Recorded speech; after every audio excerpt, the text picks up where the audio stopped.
আসসালামু আলাইকুম, আশা করি আপনার সবাই ভালো আছেন।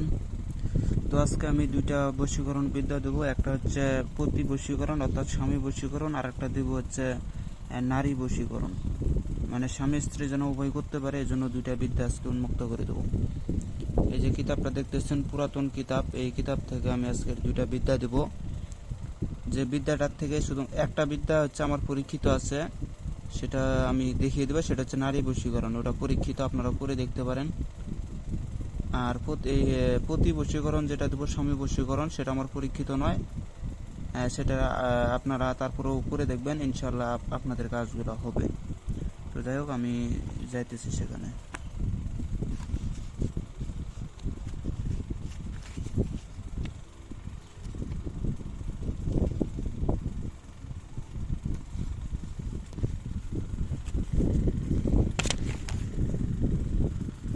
এখানে দেখতে পাচ্ছেন সিঁদুর পরা প্রতি বশীকরণ। এই সিঁদুর পরে আপনি যে কোনো স্বামী আপনার মানে মেয়েরা তার স্বামীকে বশীকরণ করতে পারবে, যে কোনো ছেলেকে বশীকরণ করতে পারবে এই সিঁদুরের দ্বারাই। এখানে দেখেন, এই যে এখানে যে নিয়মটা আছে, উপরোক্ত মন্ত্র 3 দফা সিঁদুরে অভিমন্ত্রিত করে ব্যাঙের মাথায় দিয়ে সেই সিঁদুর দ্বারা নিজের কপালে তিলক ধারণ করে স্বামীর বশীভূত হয়। এখন আমি আপনাদেরকে নিয়মটা বলে দিচ্ছি। এই মন্ত্রটা কাজ করতে গেলে সর্বপ্রথম আপনাদেরকে কালী মন্দিরের মা কালীর হয় পায়ের সিঁদুর নয়তো মাথার সিঁদুর, আপনি কিঞ্চিত পরিমাণ সিঁদুর ওখান থেকে তুলে নেবেন। নেওয়ার পরে আপনাদের কাছে যে কাম সিঁদুর রয়েছে, অরিজিনাল কাম সিঁদুর, ওই কাম সিঁদুরের ভিতরে ওই সিঁদুর একত্রিত করে নেবেন। কালীর মাথার সিঁদুর এবং ওই সাধারণ সিঁদুর, যে কাম সিঁদুর যেটা আছে, ওইটা একত্রিত করে এই মন্ত্র দ্বারা 7 বার অভিমন্ত্রিত করে ওই সিঁদুরটা নিয়ে আপনি হচ্ছে ব্যাঙের মাথায় সর্বপ্রথম একটা তিলক দিবেন ব্যাঙের মাথায়। যেমন ধরেন এটাই ব্যাঙ, আমি এই যে হাতে কিনে আঙ্গুলে হোক বা আপনারা যেটাতে দেন কিনে আঙ্গুল অথবা ভুটি আঙ্গুল, এই যেমন আমি এখানে ভরে নিলাম। নেওয়ার পরে এই যে ব্যাঙের মাথায় সিঁদুরটা দিলাম। দেওয়ার পরে এই হাতের ভিতরে যতটুকু ভরা থাকবে, এই ভরাটাই আপনার মাথায় সিঁদুর কাটবেন। কাইটা আপনারা আপনাদের স্বামীর কাছে স্বামীর সাথে দেখা করবেন, সে তৎক্ষণাৎ বশীকরণ হয়ে যাবে। এখন বলতে পারেন যে আমরা তো মুসলমানরা কিভাবে করব। মুসলমানরা যারা আছে আপনারাও করতে পারেন, আপনারা কপালে দেওয়ার দরকার নেই। আপনারা সিঁদুরটা নিয়ে হয় আপনার স্বামীর ব্যবহার করা কাপড়ের ভিতরে লাগাই দিবেন যাতে সেটা ব্যবহার করতে পারে, অথবা আপনার শরীরে কোথাও লাগাই নেবেন। নেওয়ার পরে আপনার স্বামীর সাথে সহবাস করবেন, দেখবেন যে তাতেও বশীকরণ হয়ে যাবে। তো আমি মন্ত্রটা বলতেছি। সিঁদুর সিঁদুর সিঁদুর পাত কামাখ্যা পর্বতে তোমার উৎপত্তি, আমার এই সিঁদুর পরা অমুকের কপালে দিয়ে ফোটা অমুক হয় বোকা পাটা, হর সিদ্ধান্ত গুরুর পা কামরূপ কামাখ্যা মা কার আজ্ঞা, কাউর কামাখ্যা মায়ের আজ্ঞায়, কার আজ্ঞায় হারিজি চণ্ডীর আজ্ঞায়, আমার এই সিঁদুর পরা যদি লঙ্ঘে ঈশ্বর মহাদেবের পঞ্চাননের বাম পদে ঠেকে। আপনারা স্ক্রিনশট দিয়ে নেবেন।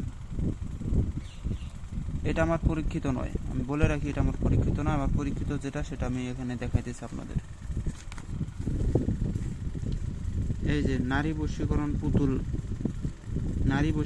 পুতুল, এটার দ্বারা আপনারা বশীকরণ করতে পারবেন অতি সহজে। এটা আপনার মেয়ের বাড়িতেও যাইতে হবে না, কোনো মেয়ের বাড়িতে কিছু ফালাইতেও হবে না, কোনো কিছু করতে হবে না, শুধুমাত্র আপনারা এই নিয়মটা ফলো করবেন। দেখেন, আর এই মন্ত্রটা হচ্ছে ওং নম আদি পুরুষায় অমুক কি আকর্ষণ কুরু সোহা। এই মন্ত্রটা এর আগেও আমার ইউটিউবে দেওয়া হয়েছে, তো এবারকে আমি ডাইরেক্ট বই থেকে দিতেছি।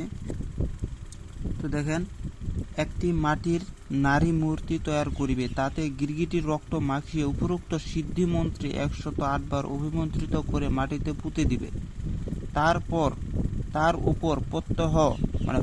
উপর প্রত্যেক দিন সকালবেলা করে প্রসাব করবে, তাহলে সেই নারী আকর্ষিত হয়ে কাছে আসিবে।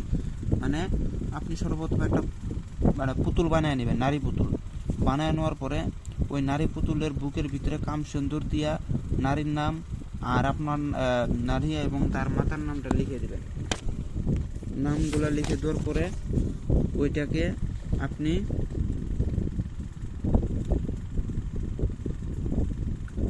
ওই সুন্দরভাবে আপনার প্রথমে আগে নামগুলো লিখে দেবেন। নেওয়ার পরে গিরগিটির রক্ত ওই পুতুলে পুরা পুতুলটাই গিরগিটির রক্ত দিয়ে মাখায় দিতে হবে। মানে গিরগিটির রক্ত দিয়ে পুরো পুতুলটাকে মাখায় দেবেন। দেওয়ার পরে হ্যাঁ আপনি এটাও করতে পারেন, যদি নাম নাও লিখেন তাও চলবে। সেটা হচ্ছে কি করবেন, ভোজ পাতার ভিতরে নাম লিখে এই যে পুতুলের পেটের ভিতরে ঢুকাই দেবেন, অর্থাৎ বুকের ভিতরে ঢুকাই দেবেন, দিয়ে আবার সুন্দর করে মেরে দিয়ে তার উপরে আপনি হচ্ছে গিরগিটির রক্ত মাখাই দেবেন। দেওয়ার পরে আমি যেভাবে করছি সেটা হচ্ছে এই একইভাবে করছি, গিরগিটির রক্ত মাখায় দেওয়া। আমি হচ্ছে এই যেখানে বলছে মাটির নিচে পুঁতে রাখার জন্য, মাটির নিচে পুঁতে দিয়ে তার উপরে প্রসাব করার জন্য বলছে। আর আমি একটা ছোট্ট একটা পাতিল নিচ্ছি, সেই পাতিলের ভিতরে পুতুলটাকে আটকাইছি। আটকানোর পরে ওই পাতিলের যে মুখ,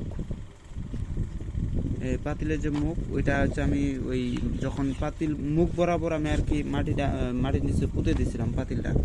দেওয়ার পরে ওখানে আমি ওই যে প্রত্যেক দিন মানে যতটুকু পারি প্রসাব করে দিই। প্রত্যেক দিন বাসি প্রসাবটা করবেন, প্রত্যেক দিন বাসি প্রসাবটা করে দেবেন। করলে পরে কী হবে দেখবেন যে 1 সপ্তাহ যদি আপনি এইভাবে কাজ চালায় যান, 1 সপ্তাহের পরের দিনই 1 সপ্তাহের ভিতরে কাজ হয়ে যায়। আশা করি আপনাদেরও হবে। তো যাই হোক, আপনারা যেভাবে ইচ্ছা সেভাবে করতে পারেন, অথবা মাটির হাড়ির ভিতরেও পুতুলটাকে রাইখে আপনি আবার প্রসাব করতে পারেন। আর যদি সেটা না করেন তাহলে এই যে এখানে যেভাবে বলছে যে মাটির নিচে পুঁতে দিয়া তারপর তার উপরে প্রত্যেক দিন প্রসাব করবেন, তাতেও কাজ হয়ে যাবে। আপনারা এখানে স্ক্রিনশট দিয়ে নিতে পারেন।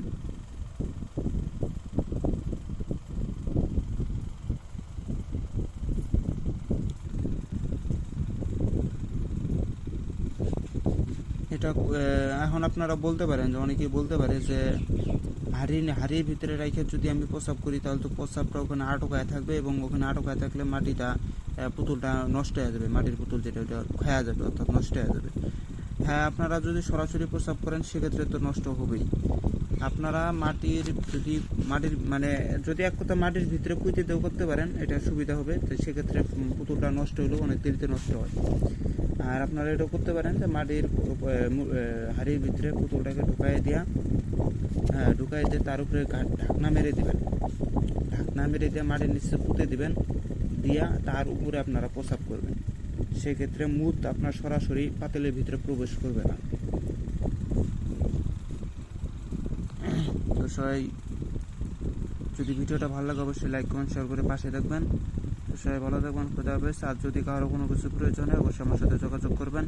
ইমো হোয়াটসঅ্যাপে যোগাযোগ করতে পারেন, অথবা সরাসরি ফোনে যোগাযোগ করতে পারেন।